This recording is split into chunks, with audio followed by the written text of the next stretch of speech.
G'day, and thank you for auditing Professor Skye's Record Review, the always positive new music review show hosted by a French professor who's going to be talking for the second time in 2 years about an amazing, unified in its diversity of style, almost impossible to classify by genre album by Genesis Owusu, The Struggler. Now, like I said, there's this thing. I listened to his album Smiling with No Teeth again in preparation of this review. And I remembered it being much more different. And in a way it is. But what Genesis Owusu is able to do is be sort of part of this increasingly genreless era of hip-hop where he's able to be sort of punk, sort of new wave, sort of hip-hop, sort of EDM at times, sort of soul, where both albums are just impossibly rich and diverse, while at the same time, him as a personality, as a voice, as a artistic perspective, is very consistent. And I think that's one of the most interesting things about it, is that because he is so consistent, it doesn't feel like it's all over the place or that it's trying to be all things to all people. As a rap fan, I am skeptical of the fact that it's called rap or called hip-hop, because that does not appear to be what he's trying to do. Maybe sort of in the Tyler the Creator area where you're sort of like, maybe not. But also just because there's a simplicity to his lyrics, which is more in line, I think, with pop or punk. Like, he isn't really crafting bars. He's not really trying to be like a poet who's fine-tuning his words. He's a lot more sort of brutal with what he's saying. There's a directness to his approach, which carries over to his themes, right? So his themes, the last album was basically about this black dog. And if you haven't seen my review of that, I'll put a link to it at the end. It was pretty good, if I remember correctly. I don't watch my videos twice, so sometimes people will comment, "I don't know what you meant at 15 minutes." I'm like, I don't know either. But, I remember the album and liking it quite a bit, and in particular how he used this theme of a black dog to represent himself, different sides of himself, how he's represented in society, how he's felt, how he's treated like an animal, and how that's bad, but also how he can feel like an animal in a way that's empowering. Sort of all these things all together. But what's this album? Well, it's not about a black dog. The black dog has morphed, or has undergone a metamorphosis into a cockroach. Now, instead of this dog, which is persecuted and misunderstood by society and by himself, we have a different being that is persecuted by society, persecuted by himself, but also persecuted by God itself, or God himself. God's a man in this album, so by God himself. Whether or not God exists doesn't matter. And beyond that, what gender you think God is up to you. So in this album, God's a man. And the god is persecuting this struggling cockroach. We're going to talk more about cockroaches. If you don't like cockroaches, this video is not going to be for you, and nor is this album. So he's at war with himself. He's at war with God. And stylistically, rap seems to be a little bit at war with itself, trying to figure out how to be interesting, how to do something new. This reminds me a fair amount of sort of what Lil Sims is trying to do, what Lil Yachty is trying to do, this sort of... Okay, if I were a more obnoxious reviewer than I am, I would have invented the term high hop. That's hip-hop without the P. And I would write a whole thing about how there's this new moment in rap music and hip-hop where our producers and rappers are trying to break beyond the confines of what's hot and what's trendy and create something which is, for lack of a better term, high art. Now, I'm not going to do that because I don't actually agree with the distinctions between high art and low art. It's part of the reason why I do this channel, is to praise art which people conceive of as being low, which is actually high. But still, if I were so obnoxious to have created this term and support it, this is another great entry into the high hop of the 2020s. Because if it's really rap, then it's closer to rap rock, which just even saying that word, even just saying rap rock, as someone who survived the late 90s and early 2000s, sort of makes my skin crawl, like I got a cockroach in my collar right there. Like I have a cockroach right there. Rap rock. Jesus. Okay? Fred Durst, right? That's what I think. But this, in a similar way, I think we could say is Lil Yachty, takes the idea of mixing rap and rock and makes it something that is not abhorrent. So if the whole theme here is cockroaches, I live a very lucky life. I talk about it all the time on the channel. Gratitude is the key to happiness, and I'm very grateful for things in my life. And I was at Airbnb last weekend, dropping my son off at college, and I've lived a life where I haven't had to interact with a lot of cockroaches. Just lucky, I've lived mostly in the suburbs. I have lived in the city, I have had the experience of pulling up my sheets and having a perfectly dead cockroach in my bed. So it's not like I've never had any interactions, but realistically my contact is low. So it's weird that when this album came out, I was in this Airbnb and, there were some rats around, which is cool. And then there was cockroaches. And I'm not afraid of cockroaches, but there's some kind of primal thing where you see a cockroach and you cannot help but just be, I mean, my wife, who's much less squeamish than I am, okay, she doesn't jump up and go, oh, we were just sitting down on this bench and it's really nice. And this cockroach, well, one of those guys, one of those guys. Like one of those guys who feels like he should be wearing a belt. You know what I mean? That kind of cockroach kind of like walks up right next to her and she jumps up and I jump up. And then the next day after that, I come back and right in that same little patio where we were sitting, there's just a dead cockroach, on its back and it's sitting there. And I remember thinking, this is before I'd even listened to this album, wow, cockroaches really are these amazing animals because like they survive. They just always survive. Doesn't matter what humanity does to them, what nature does to them. The old adage is, in the apocalypse, the only things that are going to survive are going to be cockroaches because they struggle and they survive. This all has to do with the album, but this also happens to be true. So I see this dead cockroach and I'm like, oh, I don't want to step on it. I sort of want to just kind of honor it. You know what I mean? Like, hey, you've made it this far somehow. Here you are on your back, little tiny legs, still just on the ground. So I just take my foot and I just move it gently over, over into the little grassy area with the shrubs. And it jumps over and it runs away. And I go, oh! Son of a bitch. He was alive the whole time. What was this?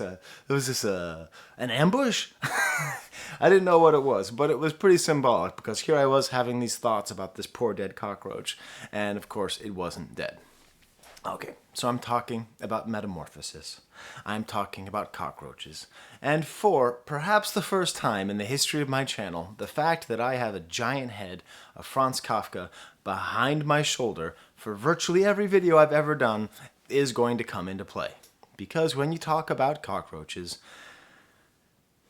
in polite, educated society, which we are in, this is a very educated rap album. This album has a reading list, okay? And number one on the reading list is the short story Metamorphosis by Franz Kafka. A very famous story whose premise is basically universally known, which is pretty rare for a book. Somebody wakes up and they wake up as a bug. Now, it's never actually said in the book that they're a cockroach. If you sort of do the physiognomy of the bug of this main character, Gregor Samsa, it appears as though it is a cockroach, but it's really not quite clear. And Genesis Owusu makes a direct reference to Gregor Samsa, to Kafka, but it's interesting because I actually re-listened or reread Metamorphosis. You can listen to it for free on YouTube, unabridged. It's great. Takes a couple hours. But I didn't finish it. Listen, I didn't finish it not because I don't have time. And I didn't finish it because I was bored and I just wanted to watch, I don't know, Tara Mooney talk about Sigma females. I stopped listening to it and rereading it because that book is depressing as hell.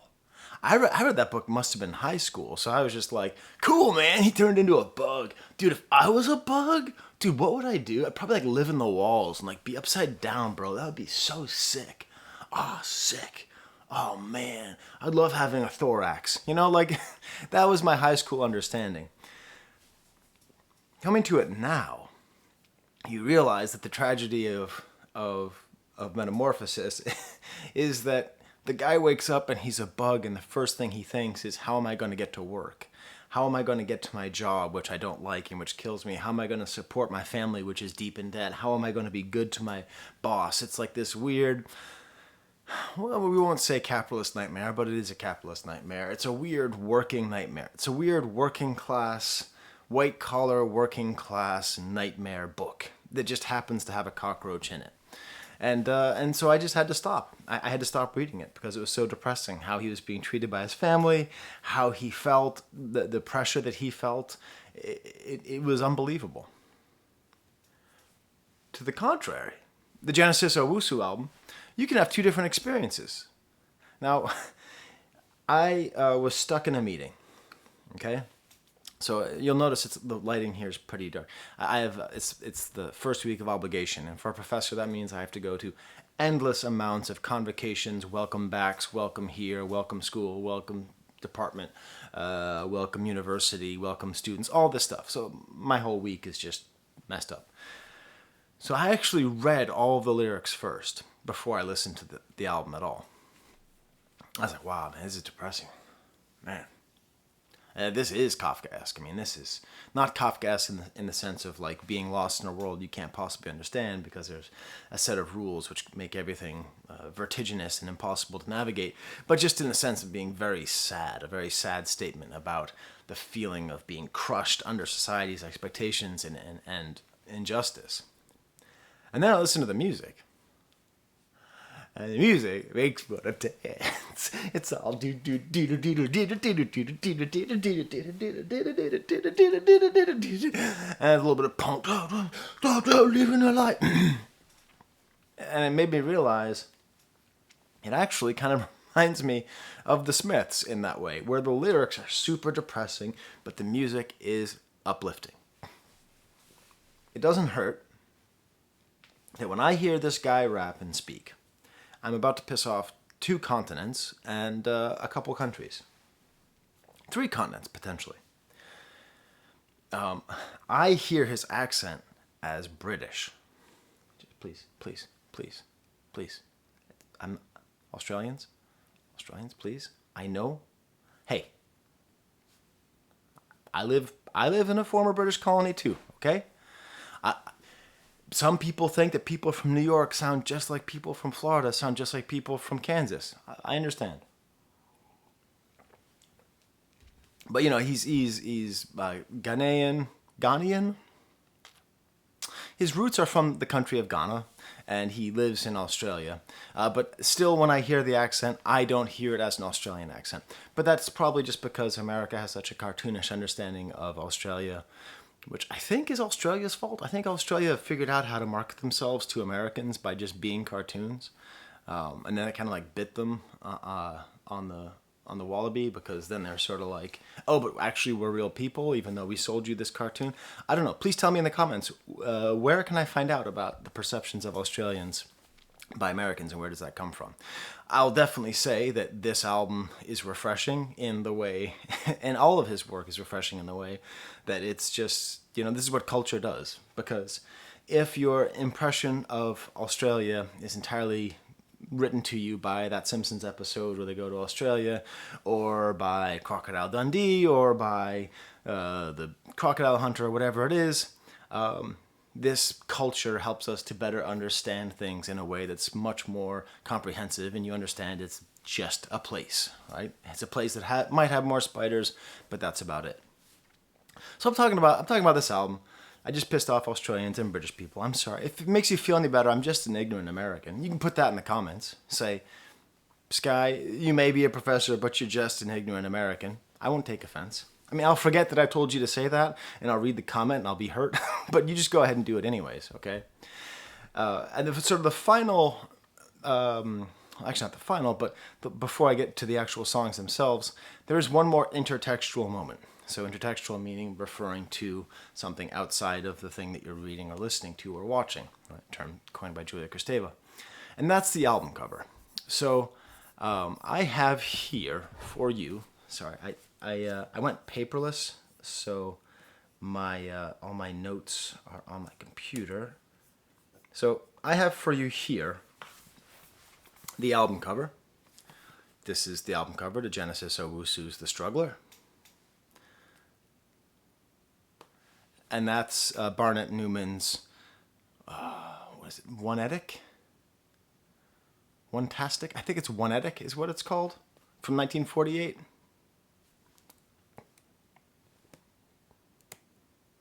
Now this painting is actually technically a long rectangle. I made it into a square to make my point. One Mint, that's what it's called.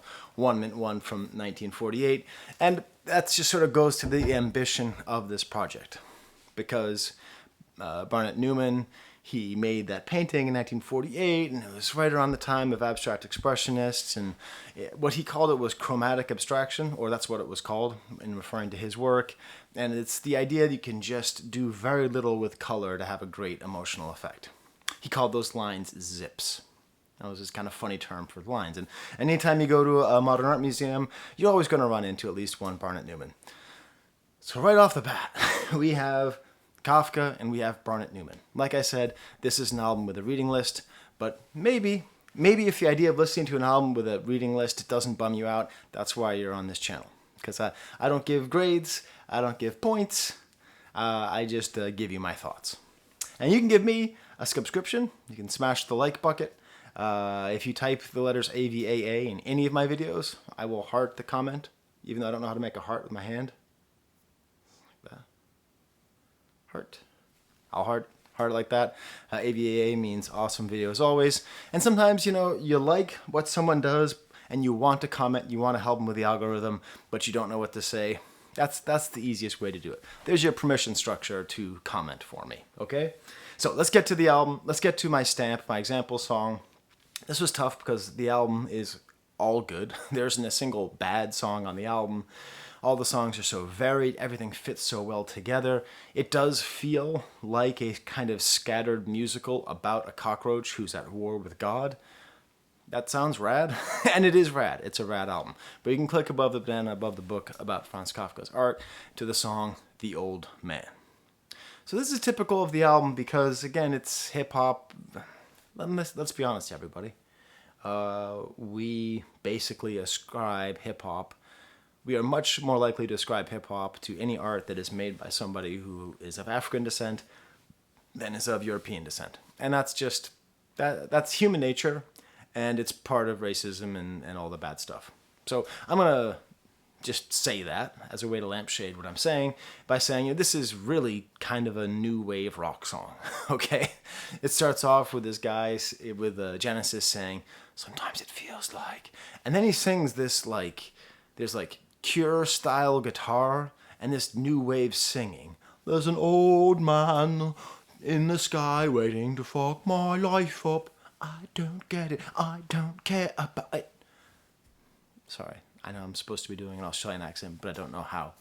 And that's the feeling of this album. This uplifting, bright guitar, this catchy melody. And it's about God wanting to kill you. And then this really weird chorus, this element of the chorus, this background vocal saying, I don't get it. I don't care about it. Very moody sounding verse. The synthesizers kind of tinkle in the back, way behind the guitar. And this image of an old man waiting to fuck my life up. And that comes to the question, which is one of the questions of the album, what's a roach to a god? So this is, I believe, an intentional reference to the song No Church in the Wild by Jay-Z and the artist formerly known as Kanye. And what's a king to a god, right? What's a king to a god?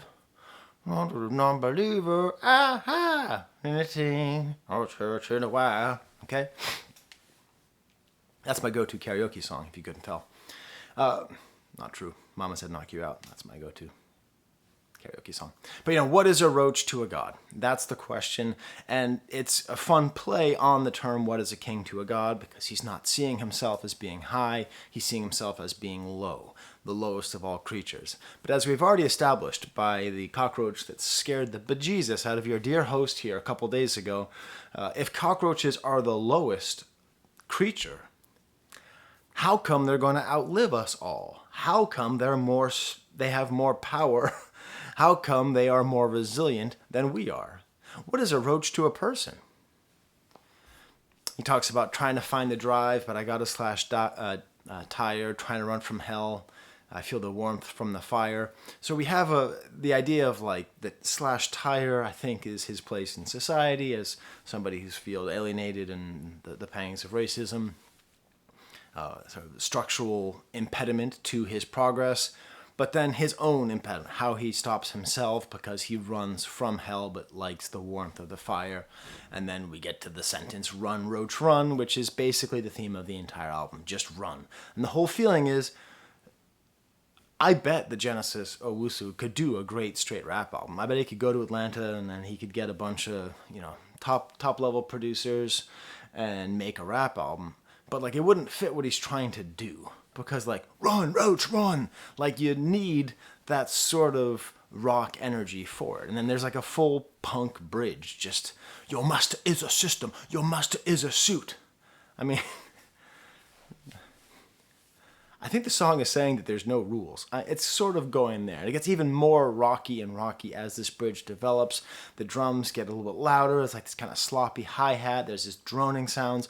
There's real movement to the song. There's real movement to all the songs. It's like rising of sounds. And then we get to the end where this line goes, God bless the truth. And that line's just been bouncing around my head because it's a great lyric, but also it's an interesting question. Does God bless the truth? Is the truth outside of anything that God would think? Does not God make truth? If God exists, which again is not important, but if God does exist, wouldn't truth just be God? Wouldn't God be truth as opposed to God blessing the truth? I don't know, but I like this expression because I'm a big truth teller. I very much believe in never lying. Truth is, I call myself a Christian, and I say that I believe in God, but I probably don't. See? That's the truth. I probably don't believe in God. I want to. I really want to. But I don't think I do. Anyways, I do. Oh, what? An existential crisis in the middle of my video? That wasn't what you were expecting? Then you shouldn't listen to this album. You don't want to have an existential crisis? Don't listen to this album. I'm going to go through the rest of the album a lot quicker, opening up with the track Leaving the Light. This is just super fun, upbeat. In a way, I realized this reminded me of another Anglosphere band, the Young Fathers, in a way, where that kind of genreless, kind of downbeat but upbeat at the same time. This has like this cool kind of funky part halfway through, which sort of interrupts the punk vibes. There's this panting in the chorus, which is very kind of I Am a God from the artist formerly known as Kanye. Also just sort of really emphasizes the desperate nature of the singer. And then there's like this whole like psychedelic bridge talking about not needing a gun because he has his tongue. I won't die on my knees, though my hand's tied. In the end, it's a roach versus a landslide. Better run, there's a God, and he's coming for me. Okay, so that's the theme, that God is coming after him. Stamp me down, but a roach keeps roaching. And that's the truth. That's what that roach did in DC, okay? The roach kept roaching. Humans don't really keep humaning, you know? A little thing happens like a plane crash or a heart attack or whatever, and we don't keep humaning. But roaches keep roaching. That is their defining characteristic. It's not that they're gross or weird or swarm and all that stuff. It's just that they keep roaching.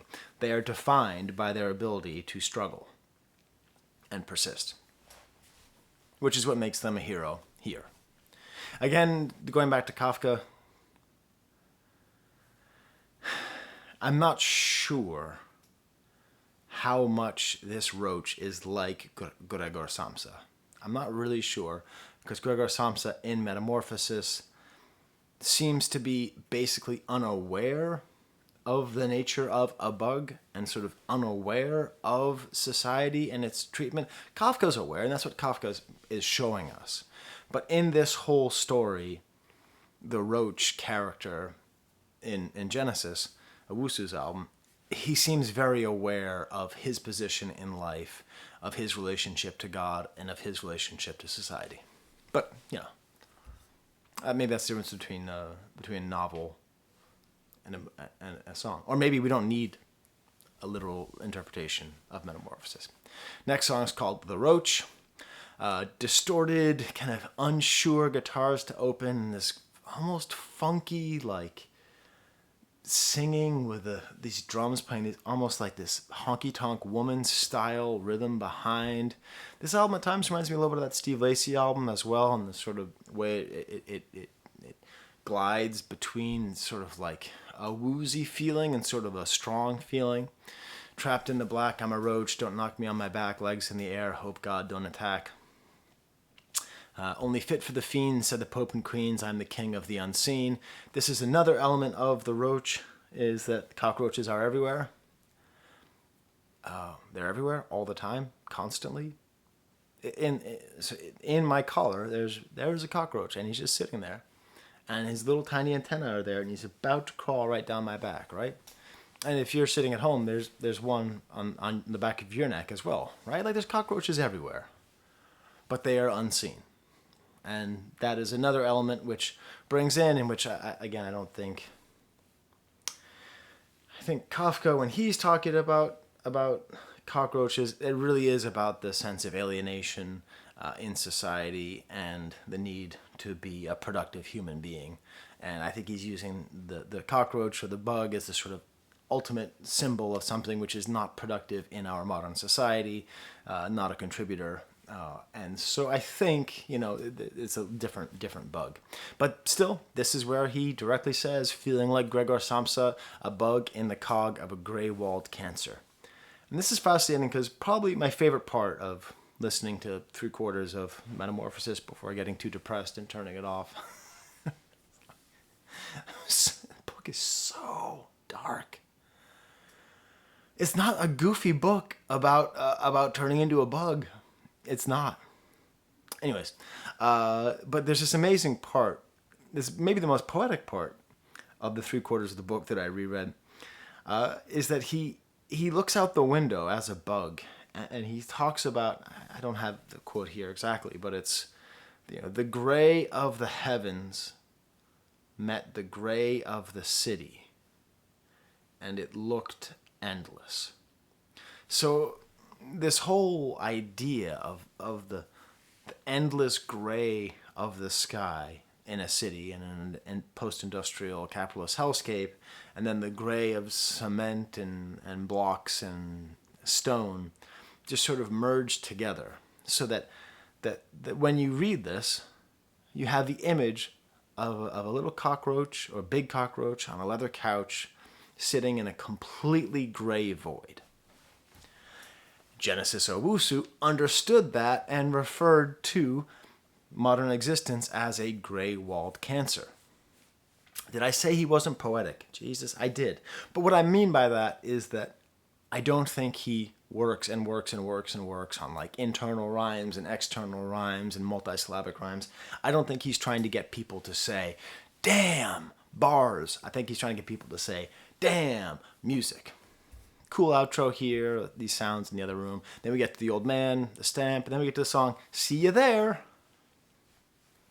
Bass and funky guitar and kind of smoky claps. Here we're getting into the sort of soul aspect. There's a couple tracks, maybe a few tracks on this album that are very soulful. Here we're seeing a high falsetto. There's some sweet background singing.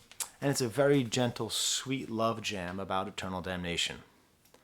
You're going to hell, I'll see you there.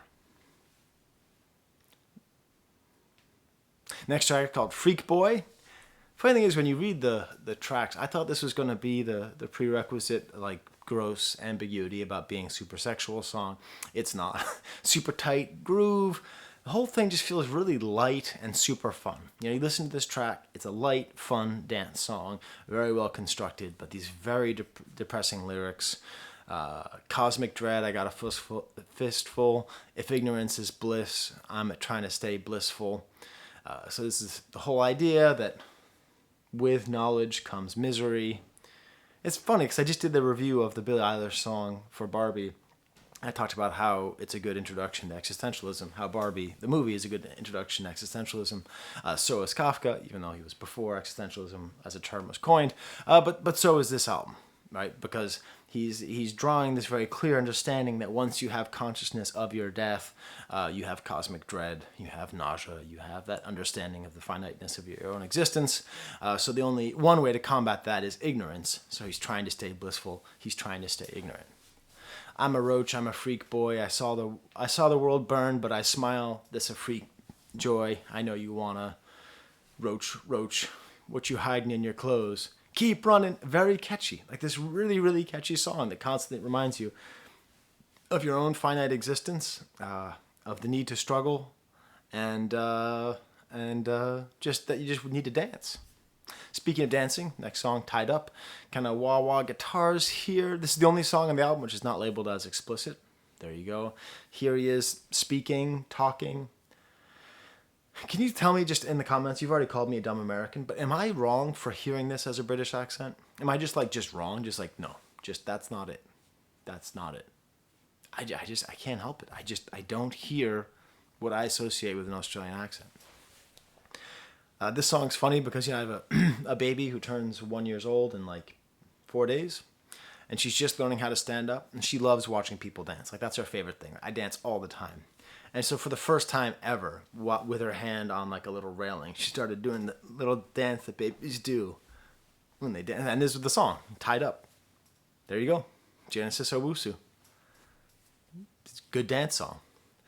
What's interesting is he kind of rhymes here, and I think he's trying to rhyme in a way that's similar to Run DMC. So later on in the album, he's going to make reference to Peter Piper, which is the name of a Run DMC song, in addition to a tongue twister. And I think that's sort of, as far as rap artists go, one of the group that he appears to be most emulating, even though he doesn't sound that old school Run DMC, all that stuff. But there's a sort of deliberateness that he delivers his rhymes with. And sorry, I just saw there's this huge ass bug on my window, and it's thematically fitting. I'm going to try to remember to show you the huge ass bug that's right there. It's not that gross. It's just, that's not a spider though. It's only got 6 legs. What is that thing? Doesn't matter. I'll show you later. But the Run DMC has this way of emphatically stating what they're rapping, which is part of what made them so important, was that they had that kind of brutality to their delivery, and which helped it kind of segue into an audience that's used to rock and roll. The way that he says, the world is getting salty, and that's the way that it goes. I mean, that's even in the realm of, it's like that, and that's the way it is. And I don't know. This is where I should maybe do more research. Is this a known thing that he's a big Run DMC fan? I can wait here for Godot or pick my legs up and move. They only let me whimper when I'm crying to a groove. Hey, I told you it's an intertextual album. We got Barnett Newman, we got Franz Kafka, and now we got Samuel Beckett. Waiting for Godot. So if you don't know Waiting for Godot, the reference here. Waiting for Godot is a very fun, interesting, depressing, funny, sad poem, play about 2 guys who are waiting for someone named Godot to show up, and the whole joke is that he never shows up. Who is Godot? What does he represent? Some people think he represents God. Some people think he represents a whole bunch of other stuff. There are literally thousands upon thousands upon thousands upon thousands upon thousands upon thousands of pages written about this very short play, which is a great thing to read. But what I like this here is that he says, I can wait here for Godot or pick my legs up and move. So it's cool because he's sort of taking the interpretation that Godot is God, which makes sense because God is in there. And yes, the play was written in French, but Samuel Beckett was Irish, so God is very intentional there. So these characters are sort of defined by their passivity and their desire to just keep waiting, and they're in a sort of endless space. And this fits really well with, if we're sort of tracing thought in the 20th century, this fits really well into the continuum. From Kafka. So he's saying he's not going to be like these guys. He's not going to be like Didi and Estragon, Didi and Gogo. He is going to move. He's not going to wait for God because theoretically God is going to show up and crush him. He's going to keep his legs moving. So we have a very literary bug. Very literary bug who is like Gregor Samsa and unlike Didi and Gogo. By the way, I know it's hard, like, if you're out of college to, like, read and stuff. Like, it's hard for me to read, and I'm a professor and all that. But come on. It's a play. It's a play. It takes like a day to read Waiting for Godot. And it's such an important work. And you'll laugh, you'll cry. Anyways, a lot worse things you can do. He refers to himself as, I am the struggler, I can't breathe, there's demons on my flesh. Sort of, I think this might be kind of a reference to to Kafka, where there's these little things on his flesh. I assume I can't breathe, this at least in some part, an echo of the George Floyd murder by the Minnesota police. I think it's sort of a reference to current events, but just this basic idea that he is struggling, and that is his value as a cockroach. Next song is called That's Life. You're ahead in December and you're down in May. That's life, parentheses, a swamp. This sort of feels like, and I'm going to either annoy or delight Australians again. This sort of reminds me of, how Tame Impala sometimes gets sort of like disco-y and fun. This feels kind of like a disco-y and fun beat, kind of a high voice, some cowbells, some Steely Dan style organ. Thematically, the song bugs me because I don't know how it fits into the rest of the album, except that there's this other side, which is the self-destructive side. The thing I like the most about this album is the idea of God as being something who wants to destroy him. The things I like less are his self-destructive elements, which are also on display for a lot of this album, like about drugs, and this is, watch out, put the love and the drugs in the bag. There's this little almost like P-Funk breakdown, and then there's like a whole unexpected break in the middle, like there's totally two different parts, almost like this Casio bossa nova bit. It's like cool. It's very soulful, very kind of funky, but this mainly feels like a bitter breakup song, which doesn't fit in with the rest. So if it were up to me, this track would be a single outside of the album. But what do I know? I'm not a great Australian artist of Ghanaian descent. Next song is called Balthazar. Where I grew up in Boston, there were these DJs called Balthazar and Pebbles. I know Balthazar is one of the three magi, the one who brought myrrh to Jesus. I know that he's traditionally presented as being of African origin. I know that's very important for representations of non-white people in Western art, which basically never happens. You basically have to be Balthazar if you want to be black and respected in the Western canon. Not exclusively, but mostly. So I understand that Balthazar is in there. But I also always think about Jammin' 94.5 with Balthazar and Pebbles. Because I learned about that before I learned who Balthazar was. This is like part of like these two songs. It's just very simple, almost minimalist rock tracks. So just like single notes and ooh-ahs. Very simple pop punk rap. There's a cute, like the word Balthazar, the way he sings it is like Balthazar. It's the kind of song where I would have listened to it 1,000 times and not known what he was saying. And then I would have read the title and I would have been like, oh, Balthazar means Balthazar. Because I thought he was saying Balthazar, Balthazar. What's the point when we all end up in the urn? Going back to some of this existentialist stuff, and then even some political stuff. If it wasn't for my alchemy, you burn me through. You don't like my alchemy, well, I love you too. I read this as being an increasingly common sentiment made by artists from marginalized groups. I think Kendrick Lamar's "You Hate Me, Don't You" is the best way to describe it, just the way he says that on Black or the Berry. You hate me, don't you? That people of African descent are often loved for their culture but hated for their existence, which is a very complicated thing. So I would say this alchemy might represent the culture. I don't know, Balthazar, get the roaches out the door, back again with the roaches idea. Stay Blessed is a second track in a row, the kind of single note on guitar, kind of simple punk format, a very, very tight drum set, almost kind of a Pixie sound at here.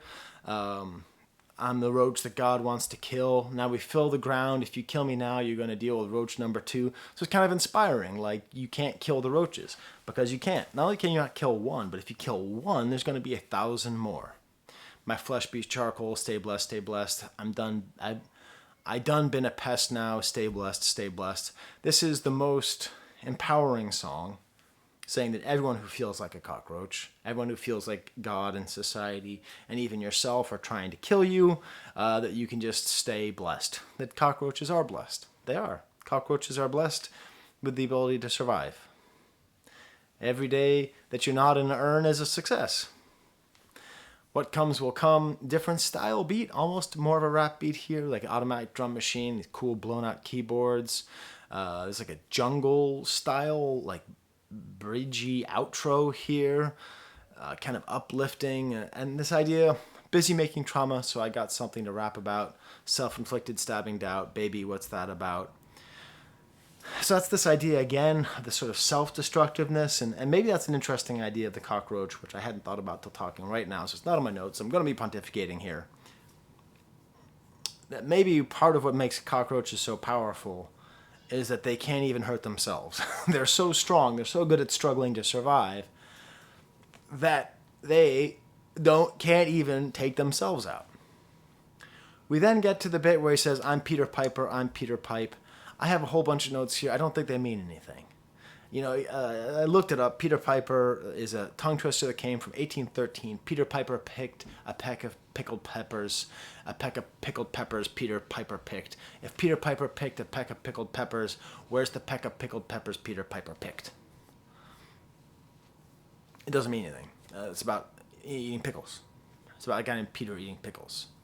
So I don't know. I think this might be that reference to Run DMC. Nah, Peter Piper picked peppers, but Run rapped rhymes. You know, it might be that, or it might be a reference to, you know, piping being sex. Maybe it's sort of a sex song. Maybe talking about trying to escape feelings of existential dread by distracting yourself with sometimes drugs and sometimes sex. And when you're distracting yourself with sex, maybe you're Peter Piper because you're piping people down. I don't know. Then it gets to Stuck to the Fan, which is interesting because earlier in the album he makes reference to a ceiling fan, and if you've read and then reread 3/4 of Metamorphosis by Kafka, you know there's a part where he's like on the ceiling and he's freaking everybody out, and so earlier in the album he makes reference to a ceiling fan. So I very much see a ceiling fan in this album, and I feel that what's stuck to the fan is in the ceiling. In this song, it's the shit hit the fan, and it's stuck to the fan. And I love this idea because, like, you never talk about the aftermath of the shit hitting the fan, right? Like, when I say, oh, the shit hits the fan, you imagine the fan going... Sorry, I sound like Trump talking about windmills. A bunch of dead birds. You know, so you imagine the fan going, you imagine the poop hitting it, and then you imagine it going... and then it's over. But the reality is, there's lots of stuff stuck to the fan. So what about that? Interesting idea.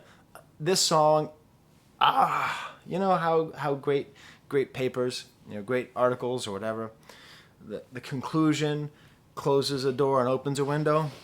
So this like puts an end to this whole album, and then stylistically goes so hard into this kind of neo soul, smoky, warm soul R&B feeling with these warm drums and smoky clavs and bongos. And then his voice is the most direct. It feels like it's most him. Like, I want a whole album in Stuck to the Fan mode. It's just so beautiful. It's so different, but it's so in keeping. There's shit stuck to the fan. That's just the way it goes. I've been singing Whitney, I Hope You're Dancing With Me. I assume this is a reference to Whitney Houston. Ooh, I want to dance with somebody. But also, potentially, it's a reference to Whitney from the Kendrick album, sort of figure, sort of female protection. A whole bit here about drugs. The drugs going to get you hearing voices, pass the joint, that's the point. So this is that sort of self-destructive. It seems to be like a song which I'm sure people who enjoy smoking joints are going to take this song as like a party song. I think it's more sort of like talking about the dangers of self-medicating, but maybe the pleasures of the dangers of self-medicating. Cleared from the haze, know all my roaches, seen better days. No. Cleared from the haze, know all my roaches, see better days. In the end, this is an album that praises strugglers like him, like other roaches who manage to survive, who get kicked by God, and then jump up and scurry and make God go, oh! These are my Patreons. They help me buy music. I tried to buy Genesis Owusu's last album, but I couldn't find it. I guess I should look again. I can't tell though. I think I might like this album more. If you're a Genesis Owusu fan, which one do you like more? You know, do you like the No Teeth one? Do you like the Struggler? I don't know. All right. Well, I have to go off to a meeting. I have a meeting at 9:15, and then one at 10, and then one at 1, and they just all bleed into each other. So, oh, poor me. The key to happiness is gratitude. I'm happy to have a job that pays for my health insurance, so I can do goofy videos like this without having to worry about how many of you are watching. All right, till next time, there's the camera.